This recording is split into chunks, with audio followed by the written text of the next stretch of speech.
Hello everyone. Today I would like to go through the co-curricular and athletic handbook with you. So the parts that I'm going to go through today are the areas that I get the most questions about, and I want to make those understandable to all parents and students. Again, if you have any questions along the way with these, feel free to contact me here at the school or Mrs. Schultz at the school, and we can help you with these. I'm only going to go through the parts that I get most of the questions with, but I would like all of you students and parents to familiarize yourself with the entire handbook. So let's get started. I'm going to skip all the way to pages 3 and 4. What will I need to participate? You will need to participate a physical or alternate year card. This means you will either need to go to the doctor and get that entire physical that is suitable for the WIA, or you can have your doctor sign your alternate year card that you were in the year before. If you're not sure that where you are at, you can call here at the school and they can tell you which one of those you will need. There is more information on that on page 9 as well.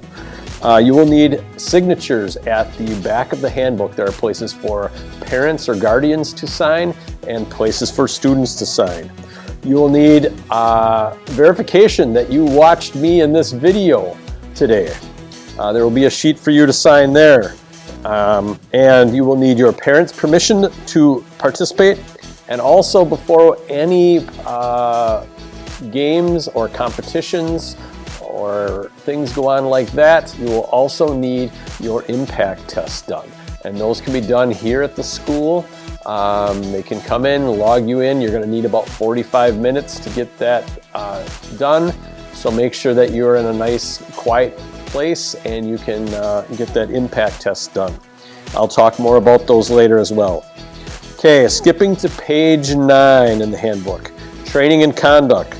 A student involved in activities must follow the co-curricular handbook year-round, not just when in school is in session. So even though that you are not in a sport at that point in time, you are still held to these standards, and you will need to make sure that you are acting very Blue Jay-like. Okay, amateur status, page 10. In order to participate in WI events, a student must maintain amateur status. You can read that section. So if you are participating in golf outings or runs and you are winning some of these and gaining prizes or compensation, you will have to make sure that you are within what the WIAA allows. So if you have questions on that, you can call me or you can call the WIAA directly. Sports activities outside of school on page 10 as well. The WIAA does allow sports activities outside of school sports teams in and out of season. If you have any questions about this, just ask me or Mrs. Schultz. There is more of an explanation on page 10. So what they're in the past, they have not allowed people to compete in season sports. So what that means, if you were, let's say you're a runner and you want to do a 5K, but yet you're in cross-country season, you're allowed 2 events outside of the WIA meets that you are attending here at the school. Okay? So you're outside in your season, you're allowed 2 competitions in season. Out of season, I believe it's 2 as well. Co-curricular participants and regulations on page 11. Most of the questions I get here are on attendance on game days and attendance the day after a game. Please read this section carefully. The expectations are that attendance is you are in attendance full days the day before, or actually the day of the game, and the day after the game that you are there for first hour. However, we understand that things come up. A legitimate excuse such as a doctor's appointment, funeral, car went in the ditch, something like that. Those are all legitimate excuses. Some things we would like pre-approved if you know of your appointment in advance. So myself or the principal can let you know whether it is a legitimate excuse or not. Okay, moving on. Injuries, page 12. All injuries must be reported to either your coach or your advisor immediately. So please let us know. We are again hoping to have an athletic trainer here on staff this fall and hopefully the remainder of our sports seasons as well. They will help us with injuries and help you as far as evaluating some of those injuries, whether you're allowed to play or should continue to play. All right, transportation, page 12. Transportation will be provided to and from the activity by the school. A form may be filled out in advance if someone other than a parent is transporting you or transporting a student after an activity. These will need to be turned in the day before the activity for approval by myself or Mr. Wilhofer. If a situation comes up that a student needs to be transported to an event, please make the AD or the principal aware 24 hours in advance. We will handle these case by case. We do not like to have students transported to these activities. However, we understand that sometimes a doctor's appointment or something like that is on the way or close to, and a student wouldn't make it back to school for the departure time. So those are some of the situations where we allow parents to transport to. Equipment, page 12. Students are responsible for the care of the uniforms. Some of the white uniforms may be washed, or the coaches may ask to wash here at the school just so they stay nice and white, but students are responsible for the care of the uniforms. We understand there's normal wear and tear like in a football jersey and so on like that, but we want these uniforms to last as long as we can. Conduct, pages 12 and 13. This is a bigger chunk here. Make sure you read these. This is an important part of the code for the student and parent to read. We want all our students to represent the school and themselves well. So basically, the conduct would be if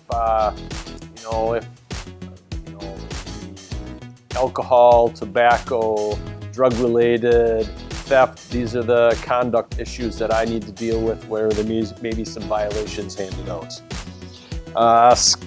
Investigation and enforcement of these conduct violations. Page 13.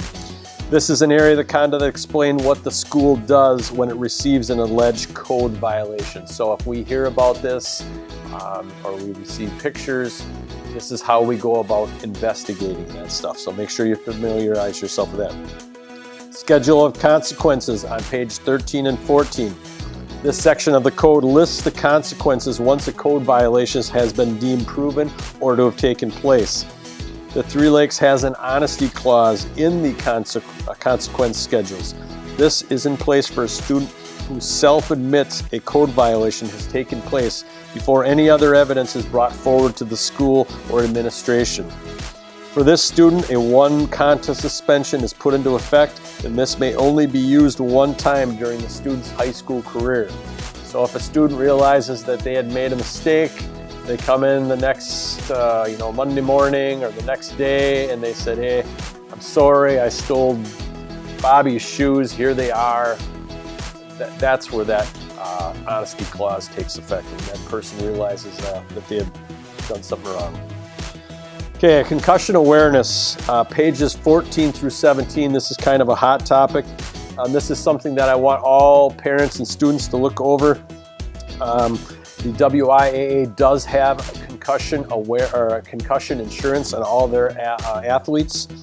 The school pays for our students to take these impact tests. The impact tests are done each year, not before each sports season, but before each year. You only need to do it one time during the year, hopefully, but it needs to be done each year.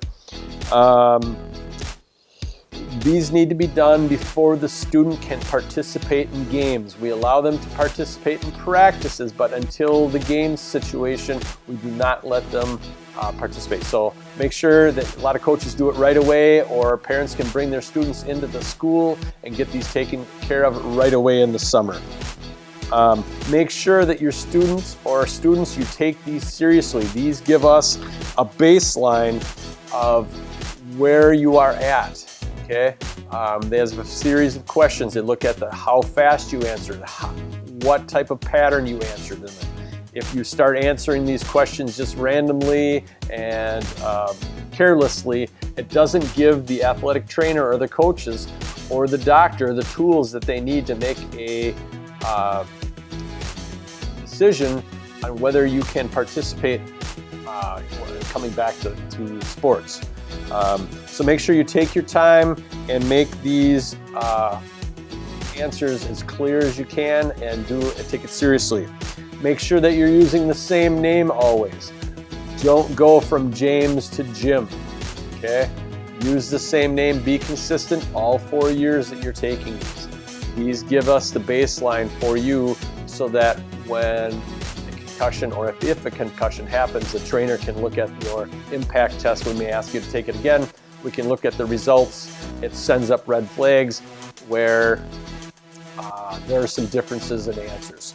So make sure you're doing that when you're doing these tests, and that will help us out. Again, these can be taken here at the school anytime. The school is open, I believe, from 7 to 3 or 7 to 2 maybe, and you can get these done before your sports season starts this year. So with that, those were the areas that I wanted to high point today. Again, please make yourself familiar with the entire code, whether you are in drama or you are in football or cross country or in track in the spring. Make sure you look over the entire handbook and you familiarize yourself with it so that we can, if questions come up, we can help you with those. So thank you for your time. Looking for another great year of athletics and activities here at Three Lakes. So take care. Bye.